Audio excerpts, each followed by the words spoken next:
आराम से पेट्रोल मिल रही है, गैस सिलेंडरें पब्लिक को मिल रही है और पब्लिक जो है सो मोदी जी को नेता मानता है।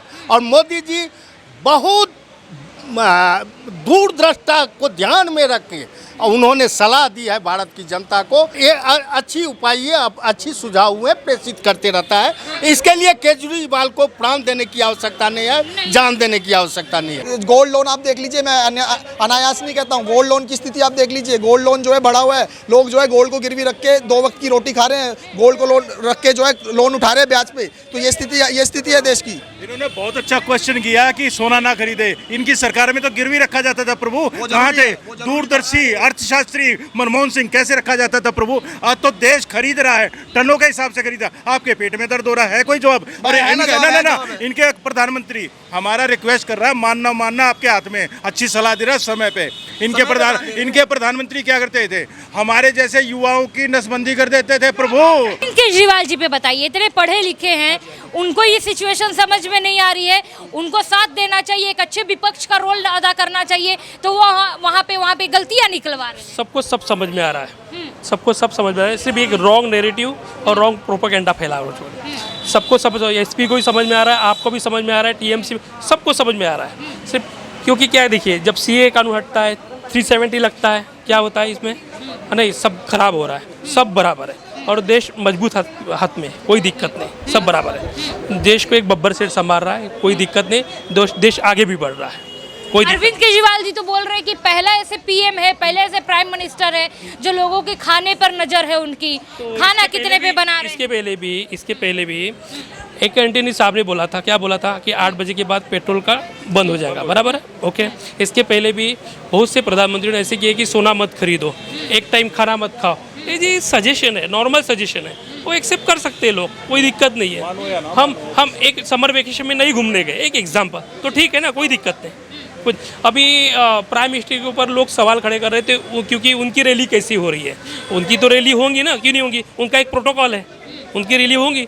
लेकिन मैं क्या बोल रहा हूँ, अगर विपक्ष ने हमेशा वो विरोध करेंगे तो फिर लोग बहुत एडवांस है, लोग भी समझ जाएंगे कि ये बिन फालतू विरोध कर रहे हैं। तो आपको भी लग रहा है अरविंद केजरीवाल बस एक मौके की तलाश में थे, उनको एक मौका मिल गया है सरकार को? अरविंद केजरीवाल जी नहीं, पूरी विपक्षी जो टीम है, जितनी भी पार्टी है, वो रॉन्ग नैरेटिव बनाती है। सिर्फ वो मौका ढूंढती है मैडम, मौका ढूंढ के वो चौका मारती है। अरविंद केजरीवाल जी का कहना है कि ऐसा तो कभी देश में कभी हालात ही नहीं हुए जैसे हालात लाकर आज देश के प्रधानमंत्री नरेंद्र मोदी ने खड़े कर दिए।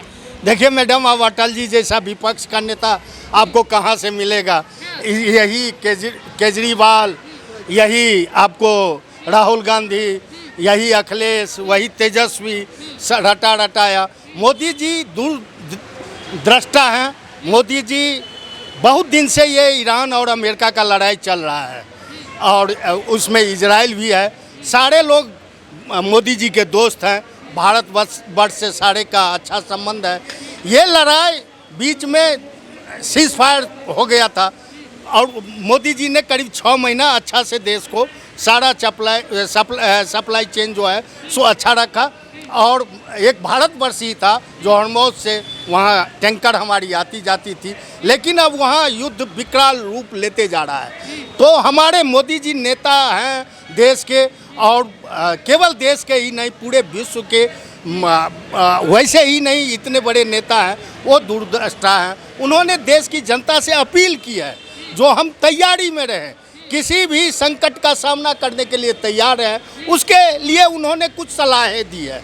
जो सोना में निवेश करते हैं थोड़ा दिन न करें, आप जो बड़ी बड़ी गाड़ी से सफ़र करते हैं न करें, हो सके तो पब्लिक ट्रांसपोर्ट का यूज करें। इसमें विपक्ष को कहाँ से इस सब चीज़ के लिए बौखलाहट आ गई? मोदी जी तो कुछ ऐसा काम नहीं किया है, किसी को तो नियम में नहीं बंधा है जो गाड़ी नहीं निकालने देंगे, गाड़ी नहीं चलाने देंगे।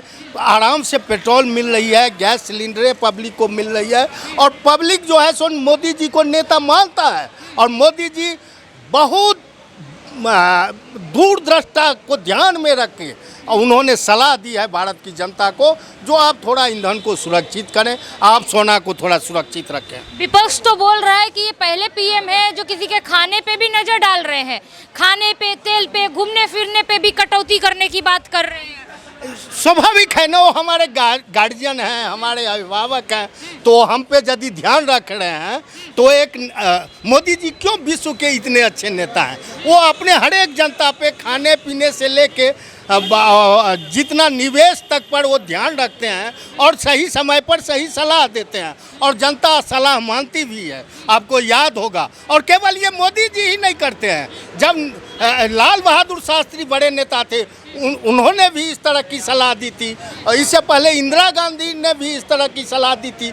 तो देश का जो अच्छा नेता रहता है वो अपने प्रजा को अच्छी उपाय, अच्छी सुझाव प्रेषित करते रहता है। इसके लिए केजरीवाल को प्राण देने की आवश्यकता नहीं है, जान देने की आवश्यकता नहीं है। सर आप क्या बोलेंगे जो 7 अपीलें कर रहे हैं? अरविंद केजरीवाल जी बोल रहे हैं कि देश में ऐसे पहली बार घटना हुई है कि किसी के खाने पे भी पीएम का नजर है। अरे ये कैसे प्रधानमंत्री हैं जो हमेशा दो ही मोड में रहते हैं, या तो चुनावी रैली करेंगे, विदेशी यात्रा करेंगे, या फिर जो है जनता से त्याग मांगेंगे। पहले इन्होंने नोटबंदी के दौरान जनता से त्याग मांगा, फिर इन्होंने कोरोना के दौरान त्याग मांगा और आज त्याग मांग रहे हैं। अरे कभी त्याग खुद भी कर लीजिए। जो 8500 करोड़ के जहाज में जाकर आप जो है रैलियाँ करते हैं, जो आप जो है रेंज रोवर जैसी 1 करोड़ की गाड़ी में घूम के आप पेट्रोल वो करते हैं और 4-4 देशों में भी विदेश यात्रा करने जा रहे हैं ना, तो उस पर उनका ध्यान नहीं है। 1.5 लाख 10 लाख का सूट पहनते हैं, 1.5 लाख का पेन लेते हैं, 8500 करोड़ के जहाज में घूमते हैं, उस पर बात नहीं करेंगे। और इनके जितने जो भी इन्होंने अपीलें करी हैं, इन अपीलों को जो है कभी अपने कैबिनेट मंत्री और खुद पर भी लागू करिए मोदी जी, उस पर लागू नहीं करेंगे। आपका एक भी मंत्री के जितने मंत्री के बच्चे अभी गर्मियों की छुट्टियां आ रही है तो वहाँ पर जो है छुट्टियां मनाते हुए दिखाई देंगे आपके सारे मंत्री। वहाँ पर कोई मंत्री आपका ऐसा नहीं होगा कि जो आपकी इस अपील का पालन कर रहा है। तो ये सारी की सारी बातें आप पर भी लागू होती है। और आप क्या कह रहे हैं, आपने अपीलें क्या करी है कि जो है सोना खरीदना बंद कर दीजिए, सोना खरीदना। मैडम सुनिए, आपने कहा सोना खरीदना बंद कर दीजिए। अरे आपने सोना खरीदने लायक देश को छोड़ा ही कहाँ है मोदी जी? गोल्ड लोन आप देख लीजिए, मैं अनायास नहीं कहता हूँ, गोल्ड लोन की स्थिति आप देख लीजिए। गोल्ड लोन जो है बढ़ा हुआ है, लोग जो है गोल्ड को गिरवी रख के 2 वक्त की रोटी खा रहे हैं, गोल्ड को लोन रख के जो है लोन उठा रहे हैं ब्याज पे। तो ये स्थिति है देश की। इन्होंने बहुत अच्छा क्वेश्चन किया कि सोना ना खरीदे, इनकी सरकार में तो गिरवी रखा जाता था प्रभु। कहाँ थे दूरदर्शी अर्थशास्त्री मनमोहन सिंह? कैसे रखा जाता था प्रभु? आज तो देश खरीद रहा है, टनों के हिसाब से खरीदा। आपके पेट में दर्द हो रहा है, कोई जवाब? अरे ना, इनके प्रधानमंत्री हमारा रिक्वेस्ट कर रहा है, मानना आपके हाथ में, अच्छी सलाह दे रहा है समय पे। इनके प्रधानमंत्री क्या करते थे? हमारे जैसे युवाओं की नसबंदी कर देते थे प्रभु। ठीक है, इंदिरा गांधी ने कितनी नसबंदी कराई? इन्होंने कहा 1991 के अंदर जो सोना गिरवी रखा गया था तो उसके लिए हमने जो है प्राइवेटाइजेशन, ग्लोबलाइजेशन और लिबरलाइजेशन किया था। जो सेंट्रली प्लान इकोनॉमी हमारी थी उसको ध्वस्त करके, नेहरूवियन मॉडल को ध्वस्त करके मनमोहन सिंह ने जो अर्थशास्त्र की नींव रखी थी उसकी परिणति ये हुई कि देश जो आज आर्थिक स्थितियों पर ऊंचाइयों पर जा रहा है। चाहे मनमोहन सिंह का समय है उसमें अभी आप देख सकते हैं। तो ये बहुत जरूरी था, ये बहुत ज़्यादा महत्वपूर्ण स्टेप था जो 1991 के अंदर जो है हमने वो देखिए, क्योंकि वो सेंट्रली प्लान इकोनॉमी। एक चीज ठीक है, बहुत निर्णायक विषय था, वो निर्णय लेना जरूरी था, लेकिन 1947 से टिल 1991 तक, जब तक ये 3 हफ्ते का पैसा भारत का बचा था, 100 टन सोना गिरवी रखना पड़ा था। जनता दल 4-5 साल के लिए थी, भारत का पैसा कहाँ गया? कितने एक्सप्रेसवे बना रहे थे आप ये बता दीजिए, कितनी वंदे भारत, नमो भारत, अमृत भारत बनाए थे ये बता दीजिए, कितने एम्स बना दिए थे आपने भारत के अंदर ये बता दीजिए, कितने IIT IIM बनाए थे ये बता दीजिए, कितनी आपने चिनाब ब्रिज, अटल सेतु, सुदर्शन सेतु जैसे ऐसे ब्रिज बनाए थे ये बता दीजिए। कांग्रेस ने एटॉमिक रिसर्च सेंटर बनाया तब इनको नहीं पता चला, CSIR लैब्स बनाई तब नहीं बताई, इसरो की स्थापना करी तब नहीं बताई, CSIR लैब्स बनाई तब नहीं दिखा, हरित क्रांति लाए तब नहीं दिखा, श्वेत क्रांति लाए तब नहीं लाए, नेशनलाइजेशन ऑफ बैंक क्या, प्राइवेसी पर्स को हरित क्रांति वो कांग्रेस के नहीं थे, लाल बहादुर शास्त्री के आपके थे, लाल बहादुर शास्त्री भी कांग्रेस के थे और सरदार पटेल भी कांग्रेस के थे। अपने नायकों को लेकर आइए, भाड़े के नायकों की आवश्यकता क्यों है आपको? आपके खुद के नायक कहाँ है? की हत्या होने पे जब उनकी धर्मपत्नी ने कहा इनकी जांच होनी चाहिए, क्यों जांच नहीं कराई गई? क्यों फोरेंसिक टीम को नहीं सौंपा गया? क्यों उनकी जो निर्मम हत्या करी गई, जहर दे करके जब उनकी बॉडी नीली पड़ी थी, उसकी जांच क्यों नहीं कराई गई? इसका जवाब दीजिए। पंडित दीनदयाल उपाध्याय की भी लाश मिली थी वहाँ पर, जो यूपी के अंदर जो स्टेशन है वहाँ पे लाश मिली थी। कोई कभी तक किसी भी RSS की व्यक्ति या भाजपा ने या नरेंद्र मोदी ने किसी ने भी मोदी सुन तो लो मोदी जी पंडित दीनदयाल उपाध्याय की लाश मिली थी। क्या बीजेपी ने आज तक उस पर जांच करवाई है क्या? एक बात बताइए, जांच कराइए। कह रहे हैं RSS प्रधानमंत्री बन के बैठी है, RSS गृह मंत्री है, RSS वित्त मंत्री है। इनसे पूछिए, श्यामा प्रसाद मुखर्जी की जब निर्मम हत्या हो गई कश्मीर के अंदर, एक देश 2 संविधान क्यों चलाए जा रहे थे? पूछिए इनसे। पाकिस्तान का लड़का पाकिस्तान कश्मीर में आकर शादी करेगा तो भारत का नागरिक बन जाएगा कश्मीर का, लेकिन भारत का ही नागरिक अगर कश्मीर में शादी नहीं कर सकता, वहां का नागरिक नहीं बन सकता। ये दोहरी मानसिकता क्यों थी? हमारी सेना पत्थर क्यों खा रही थी? इनसे पूछिए, कश्मीर हमारे सिर का ताज कर्फ्यू में क्यों डूबा हुआ था? लाल चौक पर तिरंगा क्यों नहीं फहरा पा रहे थे ये लोग? हैं? पर डेड इकोनॉमी बताते हैं ये लोग। रुक जाइए, एक सेकंड, सवाल तो कर लेने दीजिए मुझे। ये तिरंगे की बात करते हैं, कभी भाई आरएसएस के छपे हुए मुखपत्र पढ़ लो, तिरंगे को उन्होंने अशुभ बताया था, 3 रंगों का ध्वज है, कभी भी हिंदुओं को स्वीकार्य नहीं होगा। ये एमएस गोलवलकर दूसरे संचालक आरएसएस के कहा था, तो सरदार पटेल ने उन्हें जवाब दिया था कि एक मिनट मैडम सर पूरा तो सुन लो। सरदार पटेल ने ये जवाब दिया था कि अरे मूर्खो, ब्रह्मा विष्णु महेश भी 3 है, उनको भी आप अशुभ बताओगे? तो सरदार पटेल ने इनको डांटा था जब इन्होंने तिरंगे को स्वीकार नहीं करा था। आज तक भी हो गया, प्रधानमंत्री नहीं बनने दिया इन्होंने। और वही गांधी जी कह रहे भैया ये तिरंगे में से चरखा का हटा दिया, नाराज होकर बैठ गए थे, जैसे शादियों में जीजा और फूफा नाराज हो जाते हैं। पूछिए राष्ट्रपिता किसने बनाया? संविधान में लिखा है। सुभाष चंद्र बोस ने पहले उपाधि दी थी, सुभाष चंद्र बोस ने उपाधि दी थी, आपने नहीं दी, मैंने नहीं दी। सुभाष आप फिर बात पलट देते हो। सुभाष चंद्र बोस ने जो है उपाधि दी थी महात्मा गांधी को राष्ट्रपिता, आप मानो या कहाँ गायब हुए? नहीं, जांच तो बहुत सारी चीजों की नहीं। रुक जाइए। अरविंद केजरीवाल जी बोल रहे हैं पहले प्रधानमंत्री हैं जो लोगों के खाने पर भी नजर है, घूमने फिरने पर भी नजर है। हाँ, इनके खाने पे नजर नहीं डाली। 40 किलो के हो गए थे जब अनशन पे बैठे थे, 105 किलो के हो गए जब अनशन तोड़ के आज शीश महल बनाया इन लोगों ने। ठीक है, देश आपातकाल स्थिति में। मोदी जी क्या कर रहे हैं? देश अगर आपको लग रहा है आपातकाल स्थिति में है तो 17% वैट क्यों बढ़ा दिया पंजाब में डीजल पेट्रोल के ऊपर? रेत माफिया को ट्रोला जो था 6000 से डबल क्यों हो गया? बताइए, कर्जा क्यों बढ़ गया पंजाब का? और अब तो विधायक भी नहीं हो, अब 52 गाड़ियों का काफिला लेकर के अमृतसर की गलियों में क्यों घूम रहे हो? बताओगे? बताएंगे? इसका जवाब देंगे अगर देश आर्थिक संकट में। पहली बार ऐसा देश में देखने को मिल रहा है। इतना कॉम्प्रोमाइज, लाचार पीएम। जब जवाहरलाल नेहरू जी ने लोगों को बोला था अपना सोना दे दो, अपने कपड़े दे दो, अपने पीतल के बर्तन दे दो, तब इनको खतरा नहीं लगा। जब मनमोहन सिंह जी ने कहा पेट्रोल की खपत कम करो, तब खतरे में लगा। जब इन्हीं के एक नेता ने बोला 8 बजे के बाद पेट्रोल मिलना बंद कर दिया जाना चाहिए पेट्रोल पंप के ऊपर, तब इनको खतरे में लगा। जब पी चिदम्बरम ने बोला कि सोना खरीदना बंद कर दो, तब कोई विश्व स्तर पर युद्ध नहीं चल रहा था, तब इनको खतरे में लगा। लेकिन पी चिदम्बरम जी की गोभी के फूल करोड़ों के बिक रहे थे, प्रियंका वाड्रा जी की करोड़ों की पेंटिंगें बिक रही थी, तब इनको खतरे में नहीं लगा। रॉबर्ट वाड्रा करोड़ों रुपए की जमीनें खरीदे थे हरियाणा में 2014 से पहले, उसके बाद 200 रुपए की नहीं खरीदी जमीन इन लोगों ने, तब इनको खतरे में कभी अपना भी बता दो कैसे आपने केजरीवाल तो आरएसएस की बी टीम, हम पहले ही कह चुके हैं केजरीवाल के बारे में बात तो आप ही करोगे। और तो दूसरी बात, आपने सारी बातें कही है, आपने ये देखिए जिस तरीके से अर्थव्यवस्था का बंटाधार कर दिया, आज शतक ठोकने वाला है रुपया, अर्थव्यवस्था चौथे से छठे पे आ चुकी है। और जो है नहीं 11वें से छठा है, वो तो साइज बड़ा है हमारा, बीच में बोलने पड़ जाता है, मान के बीच में नहीं बोल रहा, बीच में मत बोलिए, एक एक करके बोलिए, तर्कपूर्ण बहस करिए। देखिए सबसे इंपॉर्टेंट बात है, खुद प्रधानमंत्री जी ने स्वीकार करा कि देश की आर्थिक स्थिति अच्छी नहीं है और देश में जो है आर्थिक संकट है, और संकट इस तरीके का है कि हमें ये देखिए चलते टायर पे उन्होंने गोली मार दी। और जो है हमारा रुपया की जो स्थिति है, रुपया की स्थिति क्या है, आज सबसे लोवेस्ट न्यूनतम स्तर पे रुपया जा चुका है। इस बारे में कोई बात नहीं करना चाहता। कैसे देखते हैं जो पीएम ने अपील करी है, लोग विपक्ष लगातार उन पे हमलावर है, बोल रहा है कि पीएम कॉम्प्रोमाइज हो गए हैं, इनसे देश नहीं संभल रहा है, इनसे कुछ नहीं संभल रहा है। देखिए जितने विपक्ष में बैठे पड़े हैं ना, उन लोगों को ज्ञान की कमी है। जैसे देखिए देश में स्थिति परिस्थिति जब खराब होता है ना, जब स्थिति कमजोर होने लगते हैं ना, तो सरकार के जो मुखिया होते हैं वो मतलब लोगों को समझाने की कोशिश करते हैं। ये पहली बार कोई भारत के प्रधानमंत्री नरेंद्र मोदी जी प्रधानमंत्री नहीं बने भारत के, और उससे भी पहले प्रधानमंत्री रह चुके हैं। उनके बयान सुनिएगा तो इतना खतरनाक बयान था। जब भारत आज़ाद 1947 में हुआ था तो खाद्य आयोग मतलब संकट में हो गया था, तो वो क्या बोल रहे हैं 1948 में बोल रहे हैं, कौन नेहरू जी बोल रहे हैं कि आप लोग एक टाइम का खाना बचाना पड़ेगा। 1962 के जब युद्ध हो रहा था अमेरिका चीन के साथ, तो नेहरू जी महिलाओं से गहना मांग रहे थे, बोल रहे हैं कि महिला गहना दान करें, वो भी फ्री में। यहाँ तो नरेंद्र मोदी जी बोले हैं कि महिला हो चाहे पुरुष 1 साल के लिए सोना ना कर दे। ये नहीं बोले कि हमेशा के लिए ना कर दे, ये नहीं बोले कि आपके सेना सोना मंगलसूत्र आपको छीन लेंगे, ये नहीं बोले, लेकिन ये बोले हैं, सजेशन दिए हैं कि आप 1 साल के लिए सोना ना खरीदें। मतलब आप जो खरीद रहे हैं सोना, वो उसके पास पैसा जा रहा है जो सबको भड़काने के लिए और सबको मारने के लिए मतलब उत्साहित हो रहा है। अमेरिका मतलब आप बताइए, हम लोग सोना क्यों नहीं खरीदना चाहते? हम लोग सोना जो खरीदना चाहते हैं वो डॉलर में होता है। हम लोग रुपया को डॉलर में पहले एक्सचेंज करते हैं, उसके बाद खरीदते हैं। तो जानते हैं रुपया क्या डॉलर में कितना का डिफरेंट हो गया, 94-95 का डिफरेंट हो गया। उसके बाद जो सरकार जो थी, जो हमेशा एक दूसरे पर टिप्पणी कर चुकी है। जब उनकी सरकार, उसके बाद 1962 में जंग में क्या बोल रहे थे कि हमको महिला सोना दान करो, वो भी फ्री में दान करें। उसके बाद जब इंदिरा गांधी की सरकार आती है तो बोलती है कि बिजली इतना कम पड़ गया है कि आप लोग बिजली की कटौती करें।